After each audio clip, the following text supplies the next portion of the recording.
présentons la dernière partie de cette France des solutions qui s'invite chez vous grâce aux réseaux sociaux. N'hésitez pas à réagir avec le hashtag #FRSol. Alors Frédéric Lenoir, qui était notre invité grand témoin, nous disait à l'instant combien les médias avaient un rôle à jouer dans la création de nouveaux liens, comment ils pouvaient susciter une inspiration et un élan. Ils peuvent aussi, vous le savez, ces médias être un peu anxiogènes, inhibants, et nous promouvons à Reporters des Sports un journalisme qui restaure la confiance des citoyens pour les médias, qui met en valeur des initiatives constructives. Eh bien, il existe, c'est le journalisme de solution. Imaginez le monde de demain, le rôle positif des médias. C'est le livre du journalisme de solution, écrit par Gilles Van der Potten de Reporters d'Espoir et paru chez Actes Sud. Il fait le point sur 15 années d'évolution de la démarche en France et dans le monde entier. Certains médias en France, certains influenceurs s'engagent dans cette voie. Ce matin, par exemple, sur Public Sénat, Gilles Van der Potten, directeur de Reporters d'Espoir, a ouvert la réflexion aux côtés de représentants de la presse quotidienne régionale. Nice Matin, Ouest France, La Nouvelle République, pour ne citer que. Je vous invite d'ailleurs à regarder en replay l'émission en allant sur francedessolutions.fr, rubrique Le Programme. D'ailleurs, je vous rappelle que depuis ce matin, au cœur de plus de 50 médias, des initiatives constructives sont mises en valeur en partenariat avec Reporters d'Espoir, et je vous invite à consulter le programme intégral sur le site reportersdespoir.org. Voilà, ça en fait des choses à vous dire. En tout cas, je suis très heureuse de pouvoir partager ce plateau avec mes invités que j'accueille ici. On va commencer par Christophe Agnus, président de Reporters d'Espoir, Vincent Giret, le directeur de France Info, vous connaissez bien la maison là ici, et Cécile Mégy, directrice de Radio France Internationale, qui vient également au nom de la chaîne de télévision France 24, donc du groupe France Média Monde. J'ai envie de commencer avec vous, Vincent Giret. L'information, solution ne rime peut-être pas forcément avec les chaînes d'infos en continu. Comment on arrive justement à les faire rimer sur France Info? Vous êtes dans l'actu chaude. Eh bien, nous, pour ce qu'on appelle ce journalisme de solution, on est plutôt sur le ton long. Comment on arrive à les rendre compatibles, ces deux éléments-là? Alors, on sait bien que c'est important de les rendre compatibles. Vous avez parlé tout à l'heure à l'instant de la défiance à l'égard de l'information, qui est particulièrement sensible en France. Il y a une défiance qui est plus forte qu'ailleurs. Et puis, il y a quelque chose qui est perçu parfois comme toxique. On voit bien le débat sur les chaînes d'information en continu, qui sont parfois très vifs. Alors, on les regarde, on les écoute, mais on les accable parfois aussi. Et je crois qu'en fait, on ne fait pas tous le même métier. On voit en plus qu'on a des chaînes d'information aujourd'hui qui se transforment, pour certaines d'entre elles, comme des chaînes d'opinion aujourd'hui, comme des chaînes de débat, de clash, vraiment de choses assez même violentes à l'antenne. Il y a un public pour ça, bien évidemment. Ce qui est intéressant, c'est que dans la façon dont on est perçu à Radio France, mais aussi à France Télévisions, on a fait une enquête, Ma Radio Demain, Ma Télévision Demain, on est perçu, nous disent nos auditeurs, nos téléspectateurs, comme un refuge. Ça, c'est intéressant, c'est que dans une période où l'information est très toxique, où il y a une malinformation, où il y a une crise de l'information, le service public apparaît comme quelque chose comme un refuge.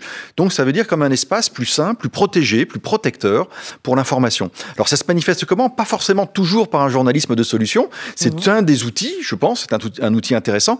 Mais pour moi, ça ne peut pas se résumer à ce qu'on peut faire sur une chaîne d'information en continu pour rendre une chaîne d'info moins anxiogène, moins toxique, j'allais dire. Est-ce que vous avez des exemples justement d'émissions de chroniques chez vous qui montrent le bon exemple, pour ne citer par exemple que Les Informés, qui est une très bonne émission de débat, de décryptage aussi, qui prend le temps?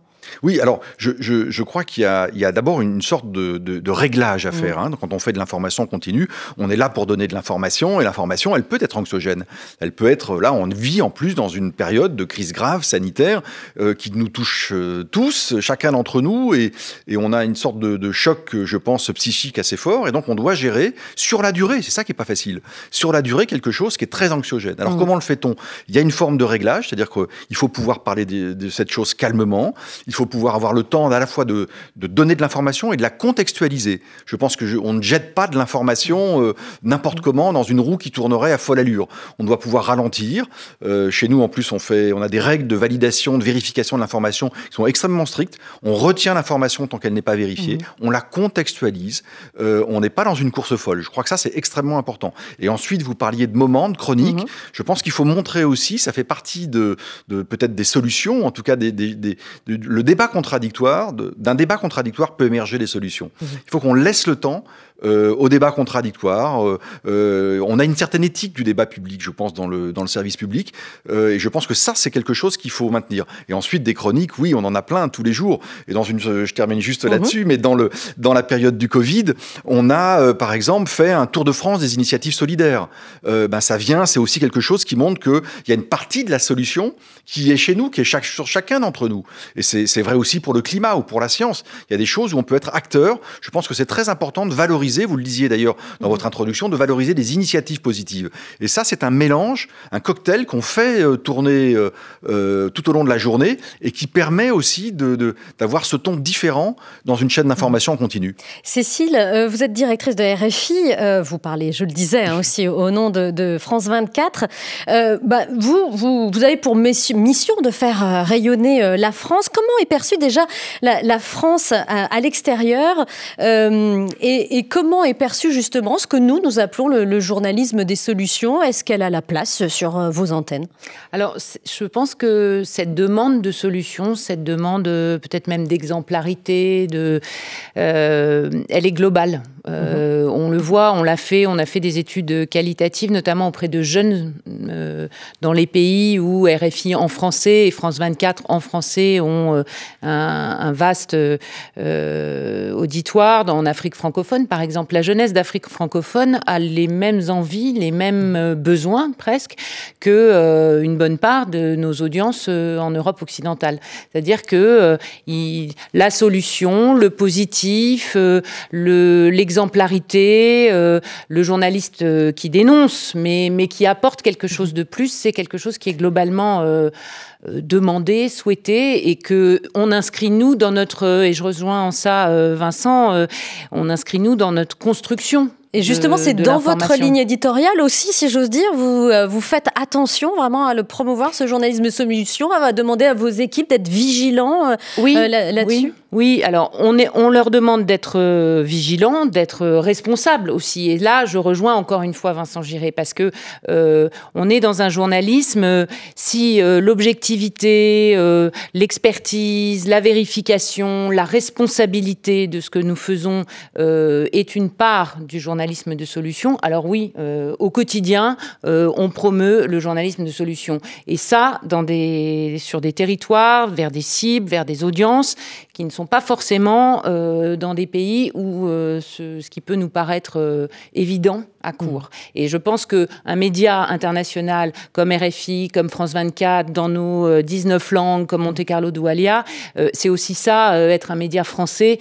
Quand vous dites rayonnement de la France, c'est une façon de participer au rayonnement de la France. Mais en tant que pays où un média est indépendant, libre et peut exercer... Et est-ce que c'est très français ou est-ce qu'on a des exemples à l'étranger? Est-ce qu'on fait Je ne pense pas que ce soit uniquement français. Ouais. Alors, c'est une belle initiative et on peut la France des solutions, on peut s'en réjouir, mais ça n'est pas que français. Ça répond, à mon sens, à vraiment une aspiration très globale. Est-ce que ça va avec une génération? Sans doute. Avec, on en parlera sans doute, mais l'existence de réseaux sociaux qui, au sens le plus positif du terme, mettent en lien et en réseau des générations entières. Et là, pour le coup, c'est vraiment un phénomène global. Alors, vous êtes aussi patron d'entreprise. Vous avez commencé à le dire, Vincent.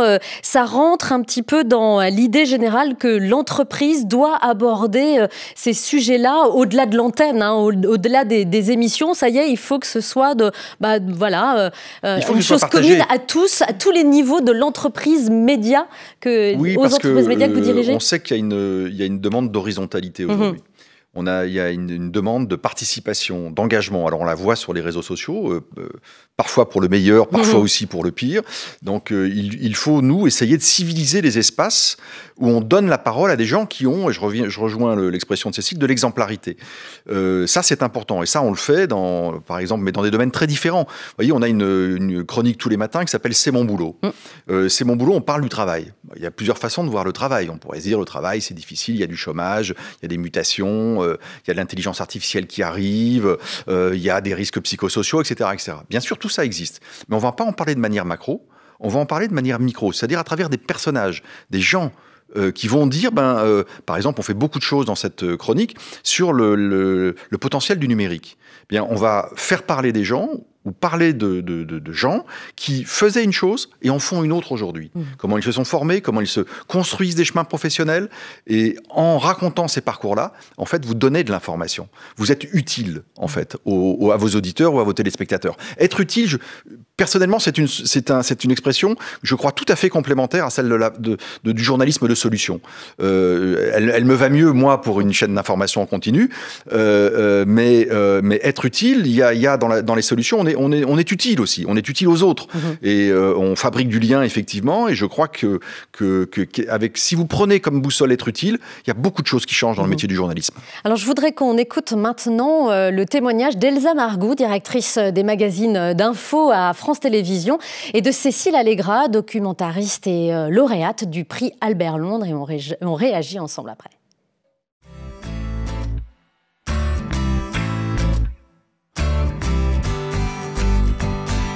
Je pense que maintenant, il faut qu'on ait une sorte de réflexe de se dire, mais est-ce que dans ce qui ne fonctionne pas, est-ce qu'il n'y a pas, dans notre société déjà, un certain nombre de personnes qui ont analysé les raisons de ces dysfonctionnements et proposé déjà des solutions.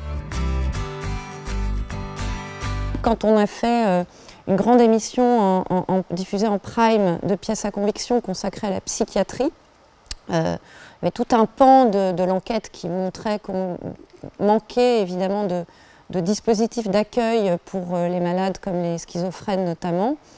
Mais on a montré aussi des solutions qu'avaient trouvées des familles qui avaient mis en place des maisons d'accueil pour les malades. Aujourd'hui, on fait énormément de reportages et d'enquêtes qui se basent sur ce qu'on appelle, nous, des lanceurs d'alerte citoyens, c'est-à-dire des gens qui, face à un problème, notamment sur les questions de pollution par exemple, vont mettre en œuvre un certain nombre d'actions. Ils vont agir, ils vont s'emparer du problème. On a montré il y a quelques mois un reportage qui avait été réalisé dans la vallée des Aldudes, dans le Pays Basque, où on montrait comment toute une vallée pyrénéenne, pourtant très enclavée, avait réussi à lutter contre le chômage et la désertification en s'appuyant sur la production agricole locale. Ce sujet-là, en l'occurrence, avait fait un carton d'audience. Donc oui, bien sûr.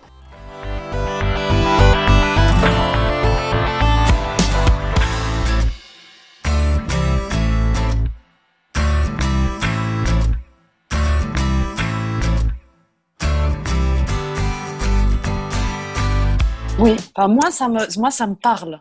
Les personnes me disent, on voit un lien dans ton travail. Tu passes d'un crime de masse à un autre crime de masse, un crime de guerre. Ensuite, quand tu fais une pause, tu t'intéresses à la mafia, donc à une entité qui sape complètement les fondements d'une démocratie européenne. C'est extrêmement triste ce que tu fais, c'est vraiment déprimant. Parfois, certaines de mes proches amies me disent, je peux pas regarder. Mais moi, les personnages qui ont été dans les films documentaires que j'ai filmés, pour moi, sont des héros et me donnent foi en l'humanité. Et donc oui, c'est porteur d'espoir.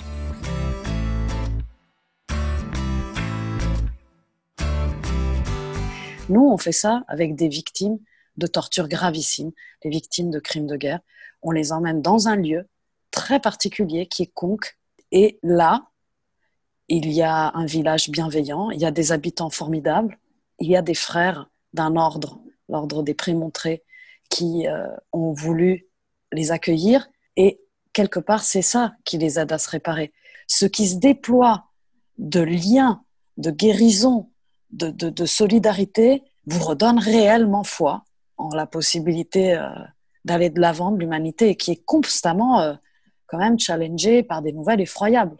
Mon souhait le plus profond, ce serait réellement de pouvoir dupliquer, tripliquer, décupler l'expérience dans plein de villages de France parce que c'est ça qui crée l'intégration. Quand j'interviens dans les écoles de journalisme, je dis votre métier ne se limite plus à couvrir, à rapporter, à bien rapporter avec précision. Votre métier, c'est aussi se dire qu'est-ce que je peux faire après.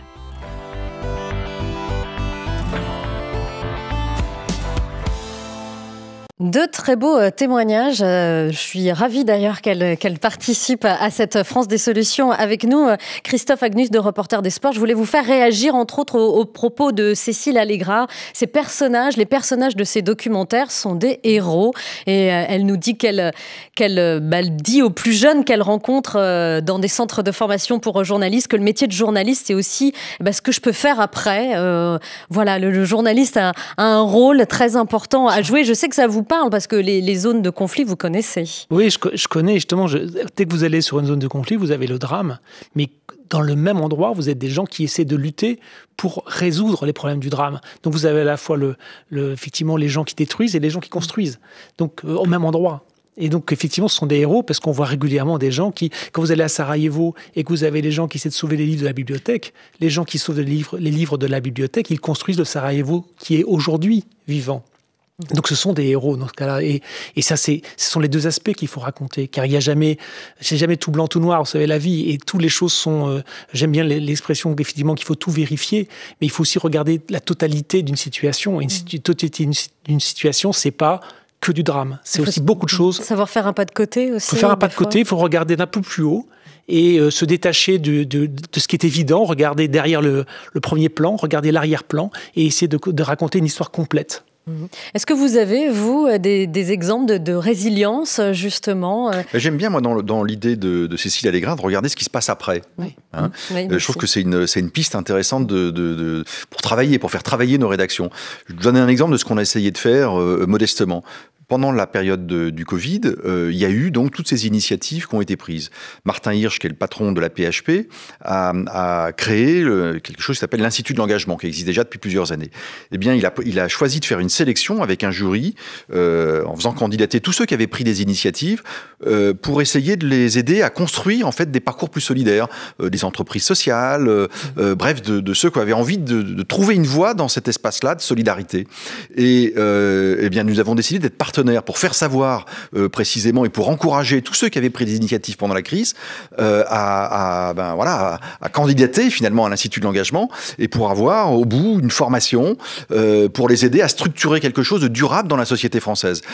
C'est une initiative qui nous plaît et on essaye d'être partenaire, et je pourrais donner bien d'autres exemples, d'initiatives qui sont prises par la société civile et qui peuvent encourager et produire surtout des choses positives, des choses qui sont très proches du terrain et qui fabriquent de la solidarité et du lien social. Alors, je voudrais que l'on écoute ensemble ce qu'ont à nous dire deux autres acteurs des médias. Franck Hanez, le fondateur disruptif du groupe Sopress, l'homme qui croit encore à la presse écrite et qui crée de nouveaux titres à propos de sa démarche et de son évolution personnelle pour en venir à So Good. Et une jeune activiste du climat, Camille Etienne, porte-parole du mouvement On est prêt, qui agrège des youtubeurs pour porter ensemble des causes. On les écoute et on réagit ensemble après.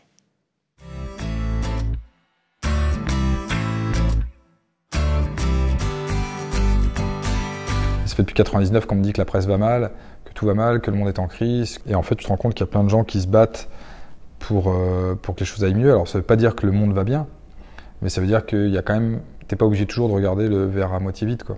Donc c'était un peu le but de So Good. C'était de se dire, pour une fois, essayons quand même de regarder les gens qui font avancer le monde, plutôt que de toujours souligner les gens qui posent des problèmes. Et en une de Society, il y avait eu plusieurs fois des gens qui étaient des gens que personne ne connaissait et qui œuvraient pour la bonne cause, on va dire. On a mis notamment Paul Duhan.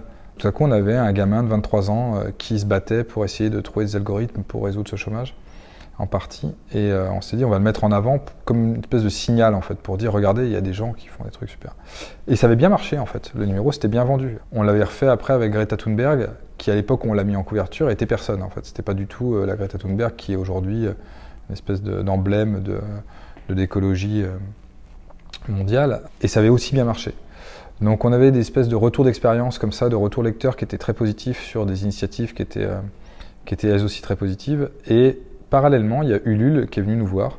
Donc Ulule qui est une plateforme de financement participatif, qui est venu nous voir en nous disant, voilà, nous on a plein de porteurs de projets qui veulent faire avancer le monde, qui font des projets qui sont positifs, qui vont dans le bon sens, qui sont vertueux, qui vont vers plus de responsabilité, plus de conscience écologique, etc. Et personne n'en parle. Personne ne parle de ces gens, c'est dommage, machin. Ça vous dirait pas de monter un magazine? Et donc du coup, on s'est associé avec Ulule pour monter So Good et pour essayer d'en trouver un modèle économique aussi, et puis de voir comment on voulait le faire, etc. C'est juste, on raconte des histoires de gens qui œuvrent pour un monde meilleur. C'est aussi simple que ça, en fait.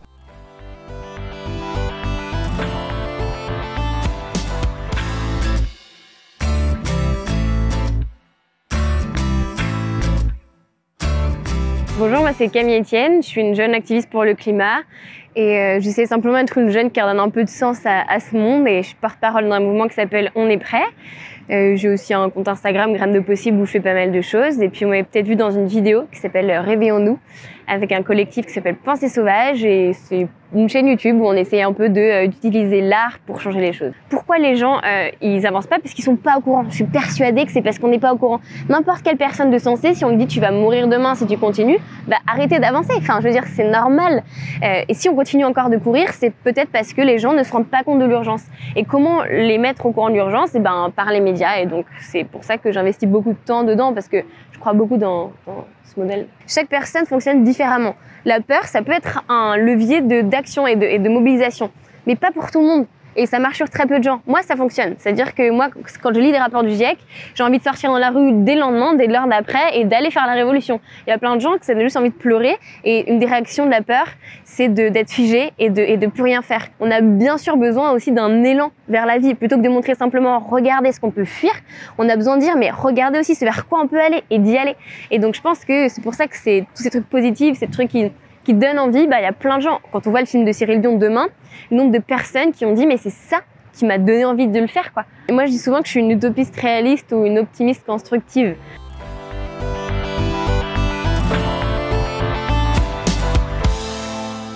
Une optimiste constructive, on l'est un peu tous finalement. Regardons les gens qui font avancer le monde, nous dit Franck Hanez. Je sais que vous vouliez, Cécile, réagir également au témoignage de Cécile Allegra, mais voilà des témoignages assez inspirants finalement qui sont communs à nous tous. Oui, inspirant, je pense que ça c'est important. Voilà, inspirant.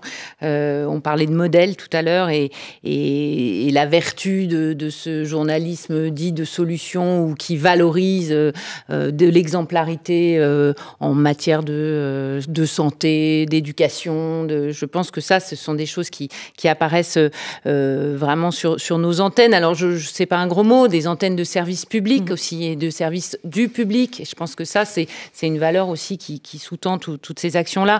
À titre d'exemple, on disait ce que disait Cécile Allegra tout à l'heure. Il y avait deux mots qui me semblaient importants, le après et le lien. Le après, c'est que on ne quitte pas une situation. La situation est dramatique, on la décrit, mais on y reste ou on y revient. Nous, c'est vrai que France Médias Monde a la chance d'avoir un réseau de correspondants dans le monde entier et des journalistes qui connaissent le terrain, qui y restent et qui y travaillent même après le départ des envoyés spéciaux. Et ça, c'est témoigner aussi de la reconstruction, des actions positives qui apparaissent, peut-être pas juste au moment du drame, mais dans les jours, les semaines qui suivent. Et en témoigner sur nos antennes, il y a une émission de France 24 qui s'appelle Billet Retour. C'est l'objet même de l'émission que de revenir après un temps moyen sur un lieu qui a été marqué par le drame, la guerre ou quoi d'autre encore. Le lien est important aussi, et je pense que valoriser les solutions, c'est aussi valoriser le lien. Je parlais d'une génération qui se voit globale et qui a besoin d'échanger entre elles, mais pas plus tard qu'en fin de semaine dernière, la libération de Sophie Petronin, j'avoue que voilà, pour RFI, c'est toujours un moment, la libération d'un otage, c'est de toute façon quelque chose de très positif et en plus, la dernière otage française. La dernière otage française, mais bon, nous, on marque aussi le fait qu'au Mali, il y a encore des otages maliens et qui nous écoutent peut-être. Et entendre Sophie Petronin ou Souleymane Cissé dire « on a écouté RFI, on savait qu'on parlait de nous ». Et ça crée le lien, c'est ça crée le lien, ça crée le réconfort. Voilà, on est dans notre mission et dans notre raison d'être. Et je pense que même un lien moins dramatique que celui-là, mais créer le lien, c'est aussi faire partie de ces solutions. Ça fait penser qu'on avait une lauréate du prix Albert Londres. Albert Londres dit que le métier de journaliste était de tremper la plume dans la plaie. Et moi, j'ai tendance à dire qu'il faut la penser, la situation, mais il faut la penser PANSER aussi.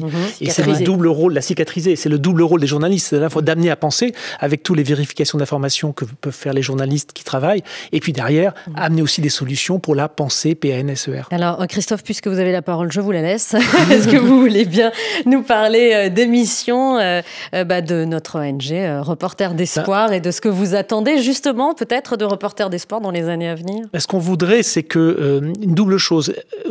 Reporters d'Espoir, c'est une interface un peu. On est entre les médias et les situations, je dirais, et les solutions. On essaie de travailler avec les médias pour qu'effectivement, ils les aider à mettre de plus en plus de solutions dans leur contenu, dans ce qu'ils font. Et puis en même temps, on travaille avec tous les gens qui sont porteurs de solutions pour les mettre en relation, pour qu'ils comprennent, qu'ils peuvent parler aux médias et qu'ils peuvent faire raconter leur histoire, car on pense que ça... J'aime beaucoup la phrase qui est pour un journaliste qui donne envie d'agir. Et c'est ça qui est intéressant, c'est que qu'il y a un journaliste qui ne reste pas passif, où on va, justement parce qu'on a découvert des choses grâce aux journalistes, les citoyens ont envie de s'impliquer et de travailler. Oui, Vincent. Oui, dans le même sens de ce que tu viens de dire, je pense que la question du climat va réinventer une partie du journalisme. J'en ai été témoin d'une certaine manière. L'an dernier, j'étais aux États-Unis à un grand rassemblement de journalistes américains, et la personne qui faisait l'ouverture, c'était la patronne ou l'ancienne patronne de l'Agence pour l'environnement, qui avait été mise à la tête de l'agence par Obama et débarquée par Trump. Et elle voulait vraiment s'adresser aux jeunes générations de journalistes en leur disant, mais vous avez une mission colossale, en fait, il y a une décennie centrale qui arrive, la décennie cruciale même qui arrive. Je ne résoudra pas tout en 10 ans, mais s'il ne se passe pas quelque chose de systémique dans ces 10 ans, on ne parviendra pas à résoudre le réchauffement climatique. Et elle envoyait un message aux journalistes en disant vous devez trouver le ton et la manière de parler au public sur ce sujet-là.